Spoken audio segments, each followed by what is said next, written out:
నువ్వు భవిష్యత్తులో ఏదో పెద్ద నాయకుడిని కావాలని అనుకుంటున్నావు. సరే, ప్రతి రాజకీయ నాయకుడికి ఒక లక్ష్యం ఉండడం మంచిదే. కానీ ఆ లక్ష్యాన్ని చేరుకోవడానికి చక్కగా మాట్లాడాలి, సౌమ్యంగా మాట్లాడాలి, బలుపును అహంకారాన్ని తగ్గించుకోవాలి. ఇప్పటికే నీ మీద 10 కేసులు ఉన్నాయి. ఒకవైపు ఫోన్ ట్యాపింగ్ కేసు ఉన్నది, ఇంకొక వైపు కార్ రేసుకు సంబంధించిన కేసు. ఈ రోజు నువ్వు అరెస్ట్ అయి జైలుకు పోతావో తెలియదు. బయటికి మాత్రము ఉత్తర కుమార ప్రగల్భాలు కలుగుతున్నావు. అనేక తప్పులు చేసి ప్రభుత్వం ఉన్నప్పుడు విచ్చలవిడి అవినీతి చేసి వేల కోట్ల రూపాయలు సంపాదించి ఆ డబ్బుతో రాజకీయం చేయాలనుకుంటున్నావు.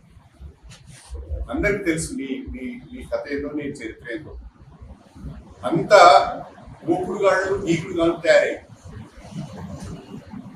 నాయకుడే ఆ రకంగా ఉండాలని కింద కూడా అదే పని చేస్తారు.